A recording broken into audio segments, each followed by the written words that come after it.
안녕하세요. 법률방송 초대석 전혜원입니다. 자신만의 가치 있는 이야기를 세상에 전해주실 특별한 분을 모시고 여러분과 함께 의미 있는 시간을 만들어가는 법률방송 초대석. 오늘은 주식도 없고 스톡옵션도 없고 봉급도 없고 수당도 없는 그야말로 세상에서 가장 가난한 은행장 홍세화 선생님을 모셨습니다. 정치적 망명자에서 지금 우리 사회 가장 낮은 이들을 위한 활동가까지 선생님의 삶의 이력을 통해서 우리 사회에 대해 성찰해보는 시간을 갖도록 하겠습니다.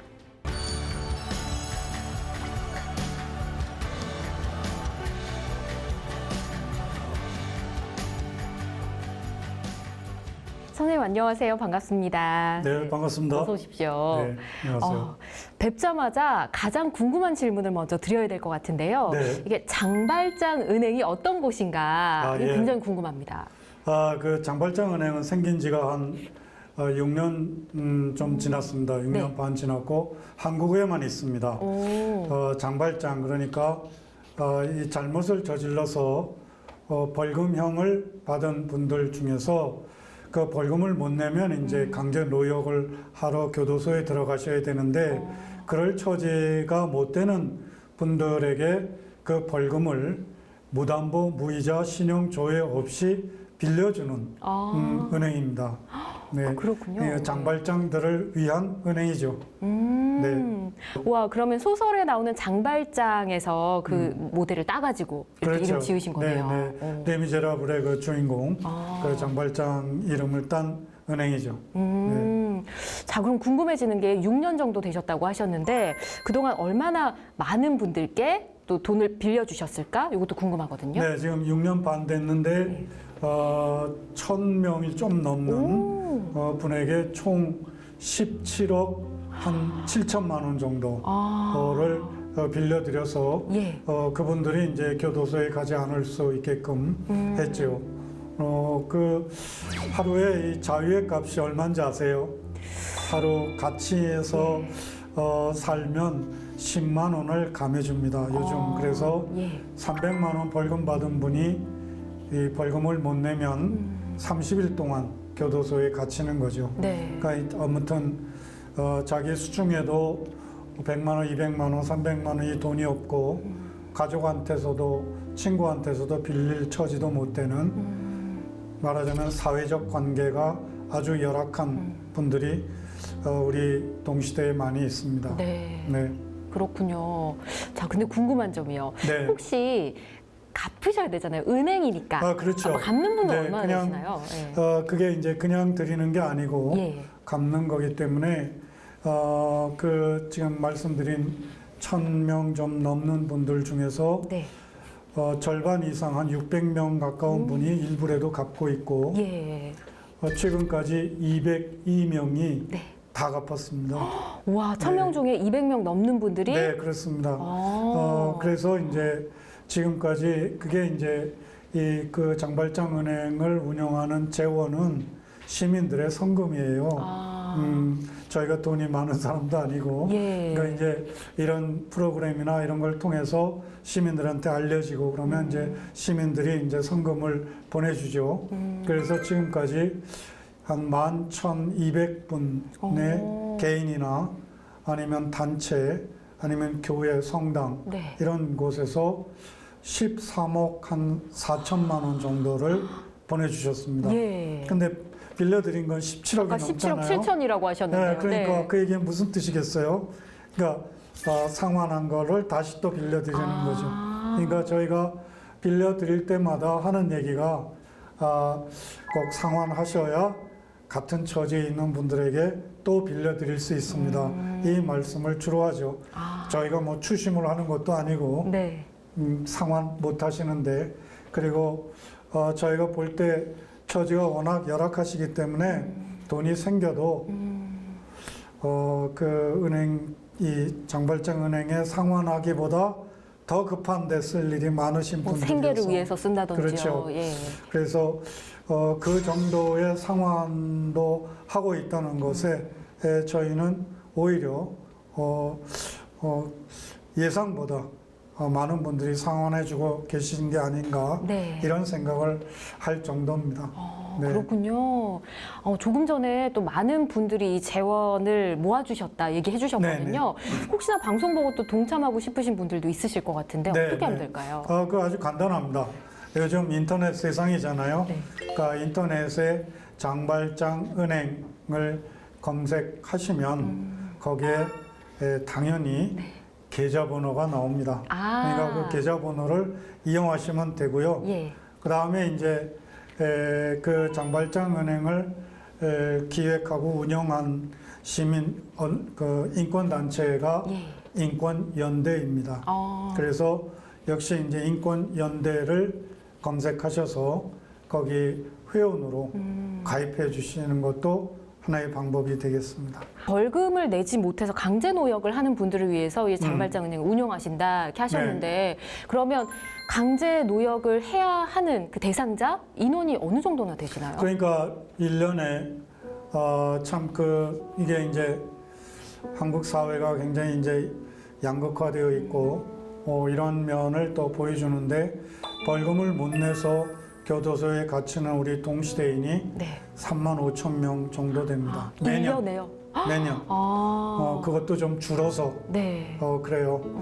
그래서 이제 저희로서는 그 숫자를 어떻게 줄일 수 있을까? 네. 물론 이제 지금 장발장 은행을 통해서 작은 기여를 하고 있지만 저의 이제 목표는 돈이 없다는 이유로 벌금을 못 내는 이유로 교도소에 갇히는 이런 것은 이 신체의 자유와 관련해서 좀 지나치지 않나 이런 생각이 들고 그래서 네. 특히 저희가 지금 바라고 있는 것은 우리가 이 방송이 또 법률 방송이기 때문에 네. 특히 더 강조를 하고 싶은 부분인데요. 유럽처럼 일수 벌금제로 좀 제도를 좀 바꿔 달라는 것이 오래전부터 저희들의 요구 사항이었습니다. 일수 벌금제도요? 네, 그렇습니다. 네. 그러니까 한국은 지금까지 총액 벌금제라고 해서 이 잘못은 이건 300만 원 벌금이야. 이렇게 총액으로 정해준다면 네. 유럽에서 지금 하고 있는 제도, 대부분의 유럽에서 하고 있는 제도는 그 잘못에 대해서 일수를 먼저 정합니다. 이거는 5일치에 해당해. 네. 이렇게 정하고 그 다음에 그 사람의 재산 소득을 곱합니다. 그러니까 이게 재산과 연동한 벌금제인 거죠. 그러네요. 네, 우리는 재산과 연동되어 있지 전혀 아니고요. 네. 근데 그래서 유럽에는 말하자면 장발장 은행 같은 이런 게 필요가 없는 거예요. 왜냐하면 가난한 사람한테는 벌금이 자연히 이제 적게. 낮으니까요. 네. 그러니까 예를 들면 범칙금 같은 경우 네. 유럽에는 이제 예를 들면 자동차 이제 운전을 하다가 과속에 단속이 됐을 때도 네. 아주 유명한 얘기가 있는데 핀란드에서 그 노키아 네. 그 회사의 부회장이 오토바이를 타고 가다가 60km 속도 제한인데 80 몇 킬로로 가다가 적발이 됐습니다. 네. 이 사람한테 매긴 범칙금이 이 과태료죠 일종의 네. 11만 6천 유로입니다. 11만 6천 유로. 유로. 그러니까 그러면 대략 1억 5천만 원. 와, 정말요? 네, 그러니까 그만큼 이제 벌금도 그렇지만 이런 과태료라든지 이런 것까지도 네. 그 사람의 재산과 연동하는 그런 상황인데 또한 예가 있죠. 한국에도 그 월드컵 때 왔던 발락이라는 독일 축구 선수가 있습니다. 이 축구 선수가 스페인에서 이제 고급 차겠죠. 차를 타고 가다가 과속으로 걸렸어요. 근데 스페인 당국에서 10,000유로인가를 내라고 했습니다. 벌금, 네. 그러니까 과태료로. 예. 그러니까 약 1,400만 원 정도 되죠. 그러니까 자기 못 내겠다 막 이랬는데 독일 시민들이 난리를 쳤어요. 너 내라고. 그러니까 오히려 독일 시민들이. 그러니까 그만큼 이제 그들은 재산과 연동하는 것, 그 다음에 돈 많이 있는 사람에게 노블리스 오블리주를 요구하는 네. 이런 게 있는데 우리는 아직 그런 제도가 없고 그래서 총액 벌금제로 되어 있어서 그래서 저희가 이제 계속 장발장 은행을 기획하고 운영하는 계기도 바로 실은 이 일수벌금제를 요청하기 위한 그런 일종의 시위와 같은 그렇게 이제 시작이 됐던 것입니다. 이게 참 잘 운영하고 계신 분께 드려도 되는 말씀인지 모르겠지만 빨리 은행 문이 닫기를 네네, 닫아야죠. 예, 네, 그 닫는 바라고 게 있겠습니다. 네. 저희 희망입니다. 네, 알겠습니다. 네. 지금 하고 계시는 이 은행 일에 대해서 네. 저희가 질문 드려봤고요. 선생님께서 또 이 외국인 보호소에 갇힌 난민이나 이주 노동자를 위한 시민 모임도 운영하시더라고요. 네. 이 마중, 거기 제가 마중. 이제 예. 제 자신이 이제 이주 노동자 이것도 난민 출신이잖아요. 예. 프랑스에서 난민 생활을 정치적 난민 생활을 꽤 오래 해왔고, 그래서 한국에 와 있는 이주 노동자들 또 난민들이 말하자면 남의 일 같지 않는 거예요.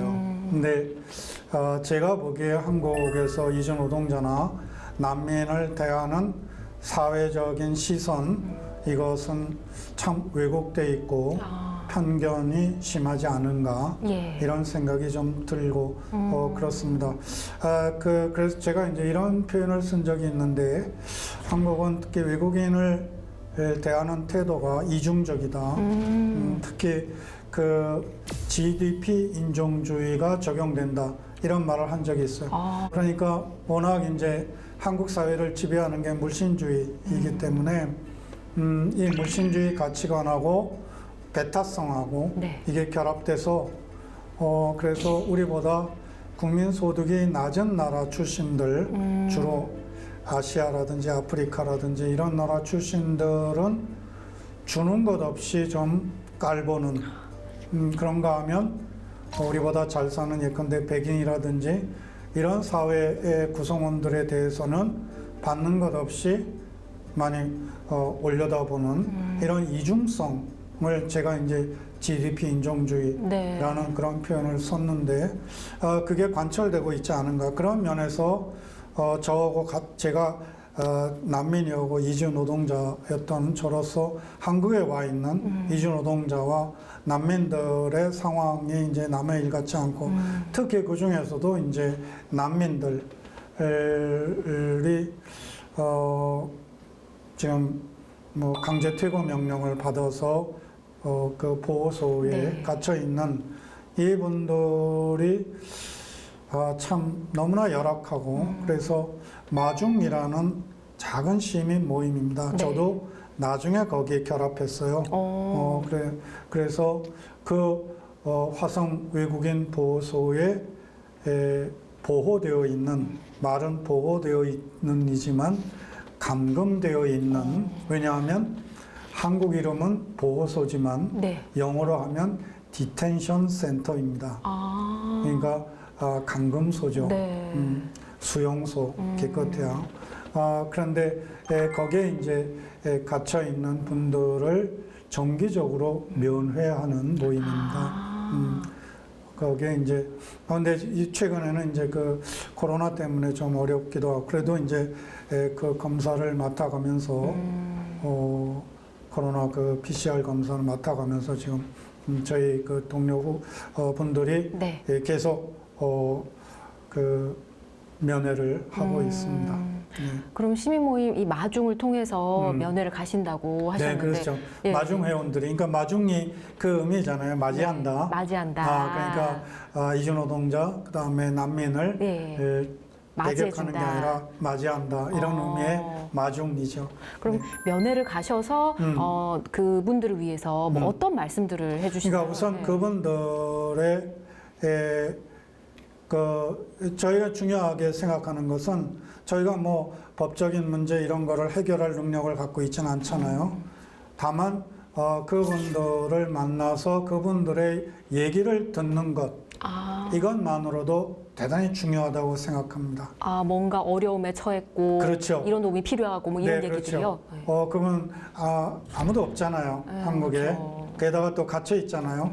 그러니까 그분들의 말을 듣고 그분들의 고통, 어려움 이런 거를 듣는다는 것만으로도 중요하고 그리고 우리가 할 수 있는 거기에 응답할 수 있는 게 있다면 네.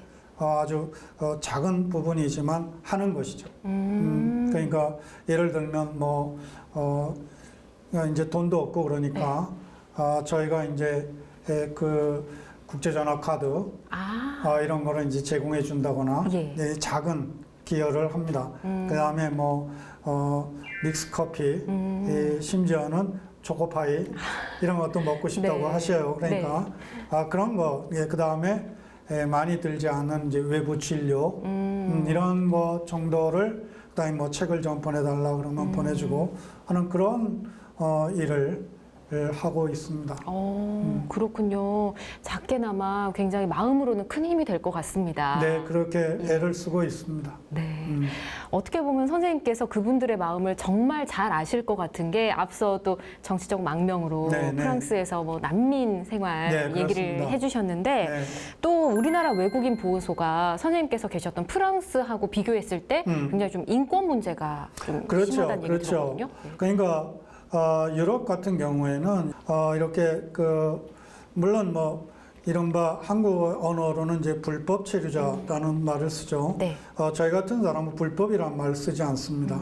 미등록 노동자 이렇게 쓰죠. 예. 그러니까 프랑스에서는 이제 종이 없는 노동자 이렇게 말합니다. 그러니까 그게 뭐 그게 불법이겠어요. 그러니까 체류 기간을 지났거나 네. 이런 것인데 마치 무슨 범죄를 저지른 것처럼 이런 표현이기 때문에 저희는 이 불법 이런 표현을 쓰지 않습니다. 그다음에 이제 아무튼 그런 분들이 이제 귀국할 수도 없고 그러니까 미등록 상황이고 그러니까 이제 교도소 같은 보호소에 네. 가둬두는 것인데 이게 한국의 경우에는 가장 심각한 것이 무기한 가둬둘 수 있다는 점입니다.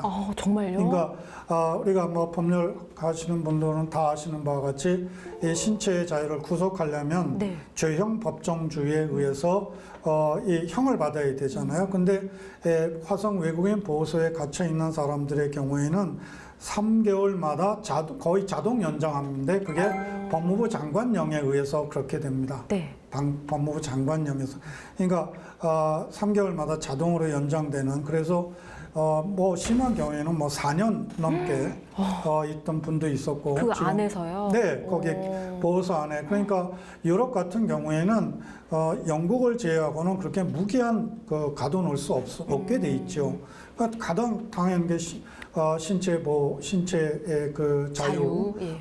인신보호법 이런 게 있는 것인데 그래서 제일 심각한 문제가 저는 무기한 법무부 장관령에 의해서 무기한 3개월마다 연장할 수 있게 되어 있는 이것 자체가 지나친 신체 자유에 대한 과잉 이 침해라는 점이 이제 제일 심각한 문제로 보고 있습니다.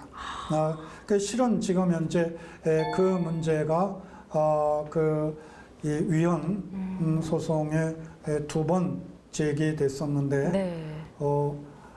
재판관 한 분이 부족해서 6대 3이 돼야 되는데 네. 이게 위헌이다 6분이 되어야 되는데 네. 5분밖에 없어가지고 한 분이 부족해서 지금도 아직 합헌인 상태이거든요.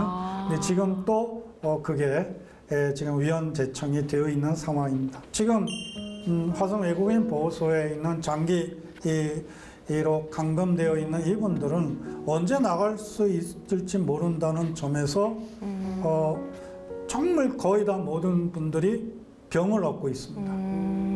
당연히 그렇죠. 육체적인 병뿐만 아니라 심리적인 병.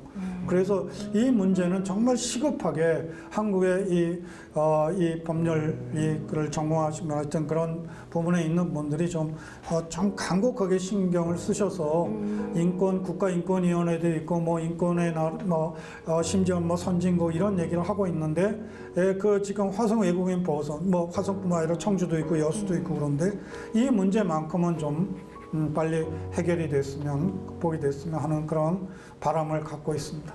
어떻게 보면 지금 말씀해주신 내용 저희가 다 함께 생각해봐야 될 문제인 것 같습니다. 자, 그리고 이렇게 바쁘신데 또 뭔가를 하고 계시더라고요. 선생님께서 이 독서 모임 소박한 자유인 예. 이번에는 중간에 참여한 게 아니고 발기인이시거든요. 그렇습니다. 네. 의미가 뭘까요? 소박한 자유인. 그러니까 인간이 정말 자연으로 살아야죠. 네. 그러니까 자연이라는 게 뭐겠습니까? 자기가 하고 싶은 일을 통하여 먹고 사는 문제가 해결되는 사람. 이게 자연이죠. 네. 어떠신가요? 지금 하고 싶은 일을 통하여 먹고 사는 문제가 해결되시면 자연인 거죠. 저는 뭐 막 풍족하진 않아도 충분히 그래서 제가 행복하다고 생각한 적이 그러니까 있었거든요. 바로 예. 의미 있고 내 적성이나 이런 거에 비추어 의미도 있고 보람도 있고. 네. 그런데 그 일을 통하여 내가 먹고 사는 문제가 해결되는 사람이 자연입니다. 그러니까 우리가 사실 다 꿈꾸는 세상이라는 것은 그런 자유인들의 세상인 것이죠. 근데 자본주의 사회에서는 잘 아시는 바와 같이 너무나 많은 사람들이 보람이나 뭐 이런 거하고 전혀 관계없이 먹고 사는 문제 때문에 그렇게 하지 못하잖아요. 네. 그래서 많은 사람들이 그냥 먹고 사는 문제 때문에 삶의 의미나 보람을 그냥 놔버립니다. 그래서 저희 생각은 그래도 그렇게 어렵더라도 보람과 의미를 절대로 작은 부분이라도 놓지 말자. 이게 소박한 자유인의 의미입니다. 그렇군요. 네. 선생님 통해서 제가 좋아하는 일 하면서 이제 밥을 먹고 살 수 있는. 네, 그렇습니다. 지금 내가 소박한 자연이라서 네, 정말 네. 감사하다라는 생각이 그렇습니다. 듭니다. 그러니까 왜 소박해야 되냐면 자연이 되려면 그야말로 먹고 사는 거에 매진만 하게 되면 거기에 이제 휘둘리면 보람과 의미를 이제 놓쳐버리잖아요. 네. 많은 부분. 그리고 한국처럼 이렇게 물신주의가 심한 사회에서는 그냥 돈 많이 버는 거에만 매몰되는. 그러니까 그야말로 사람이 돈의 주인이어야 되는데 네. 돈의 노예가 되어버리는. 그러면 자유인이건 뭐고 그냥 돈의 노예인 것이죠. 네. 그리고 제가 볼 때 한국 사회에 너무나 많은 사람이 돈의 노예들입니다. 그런 면에서도 소박한 자유인의 의미는 소중하다고 생각하고 그런 그 목표를 두고 같이 책을 읽고 네. 또 토론하고 왜냐하면 생활인이 되면 책 읽는 것도 이제 자꾸 잊어버리게 되고 그래서 한 달에 한 번 한 권을 선정을 하고 석 달에 한 번은 무조건 책을 보내주고 어디로 보내나요? 집으로 각자 집으로 물론 이제 회원이 회비를 내죠. 그렇군요. 그러니까 예. 그러면 이제 그걸 놓고 또 저자를 불러서 또 강연도 하고 이런 식으로 진행을 하고 있는 그러니까 평소에 책과의 인연을 계속 유지하는 그런 긴장을 놓지 말자 이런 의미가 담겨 있고 그 어떤 목표 이거는 소박한 자유인에 두고 이런 의미 그런 시민 모임 이군요. 네. 네. 독서 모임인데 이름이 어떤 의미일까 했는데 이 의미가 정말 큰 것 같습니다. 근데 네. 이 모임이 단순히 책 읽고 토론하고 해서 끝나는 게 아니라는 얘기를 들었거든요. 네. 또 뭔가 다른 운영들을 하시나요? 그러니까 뭐 예를 들면 지금 말씀드린 기회 있을 때 같이 모여서 토론하고. 토론도 하고 그다음에 어떤 사회 운동에 필요할 경우에 지원도 하고 그룹이 그다음에 거기 현장에 가기도 하고 왜냐하면 한 달에 한 번 시민사회 운동 현장을 찾아가는 것도 네. 회원의 하나의 일로 자리 잡혀 있기 때문에요. 책을 함께 읽고 그런 현장에 있으면 직접 찾아가기도 하시고요. 네, 그렇습니다. 정말 현장으로 가는 네. 독서 모임 멋진 것 같습니다. 또 선생님 하면 이 책이 참 유명하잖아요. 나는 파리의 택시 운전사 95년에 발간됐었는데 사람들에게 그때 가장 많이 회자된 단어가 아마 똘레랑스일 네, 겁니다. 그렇죠. 이게 관용 네. 뭐 이런 뜻이잖아요. 다름에 대한 인정. 네. 1995년에 책을 쓰셨는데 지금 2021년이잖아요. 그때 똘레랑스와 지금의 똘레랑스 뭔가 좀 달라졌는지도 궁금하고요. 한국 사회가요? 예. 그게 참 그렇게 쉬운 문제가 아니거든요. 이게 이제 톨레랑스가 책에서도 제가 강조했습니다만은 다름에 대한 용인, 화이부동에 가깝다고 할 수 있죠. 그러니까 화이부동, 공자의 말씀에 이제 군자는 화이부동하고 소인은 동이 불화한다. 그러니까 같지 않으면서 화길화하지 않으면서 화목하게 지낸다. 이게 이제 화이부동의 네. 뜻인데 그것과 톨레랑스는 서로 만난다고 봐요. 그러니까 차이를 존중하는. 그런데 그게 쉽지 않은 것이 이게 차이를 차별하거나 억압하거나 배제하지 말라는 성찰 이성의 소리. 이게 톨레랑스거든요. 네. 그러니까 성찰 이성이 성숙해야 돼요. 네, 그렇죠. 근데 과연 20년이 지난다고 해서 한국 사회 구성원들의 성찰 이성이 성숙했을까? 교육 내용이 바뀌었을까? 저는 그렇게 보지 않거든요. 그래도 그러니까 대한민국이 많이 발전하지 않았습니까? 그건 경제적으로는 그런지 몰라도 성찰 이성의 성숙, 인문학적인 소양의 어떤 그 성숙 이런 것하고는 거리가 있죠. 그 점에서 예. 저는 아직 이 톨레랑스라는 측면에서는 큰 변화가 없다고 보는 편이에요. 그렇군요. 네. 뭔가 안타까운 생각이 듭니다. 네. 알겠습니다. 자, 오늘 홍세화 장발장 은행장님을 모시고 현재 하고 계시는 여러 가지 활동들에 대한 이야기를 들어봤습니다. 다음 시간에는 선생님의 오늘을 만든 과거의 여러 의미 있는 삶에 대해서 이야기를 나눠보도록 하겠습니다. 선생님 오늘 좋은 말씀 고맙습니다. 네, 수고하셨어요.